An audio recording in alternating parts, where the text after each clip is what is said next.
Profesor dr. Biljana Stojković, kandidatkinja za predsjednicu Republike Srbije, rođena je 6. oktobra 1972. u Beogradu. Odrastala je u patrijarhalnoj porodici uz starijeg brata, u kojoj je rano počela da preispituje odnose u ljudskom društvu. Tata joj je još kao maloj dao nadimak Fema, skraćeno od reči feministkinja. Odrastala je u multikulturalnom Zemunu, gde je završila Zemunsku gimnaziju, iz koje je izašla sa Vukovom diplomom. Na Biološkom fakultetu u Beogradu doktorsku tezu odbranila je 2007. a 2018. na njemu postaje i redovna profesorka evolucione biologije.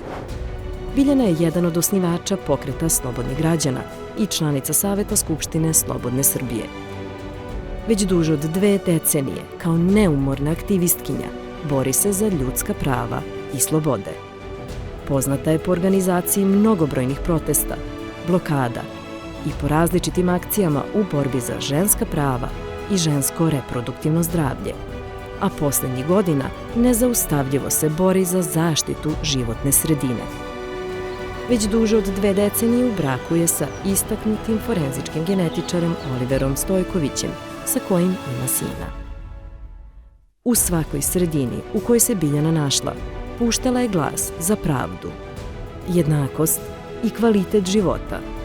Sada je glas svih onih koji osjećaju da konačno moraju da povrate kako osnovna prava na zdrav i čist vazduh, vodu i prirodu, tako i pravo na rad, lečenje, školovanje, te i pravo na rast, razvoj i dostojanstvo. Biljana Stojković. Moram. Za zemlju, vazduh, vodu i slobodu.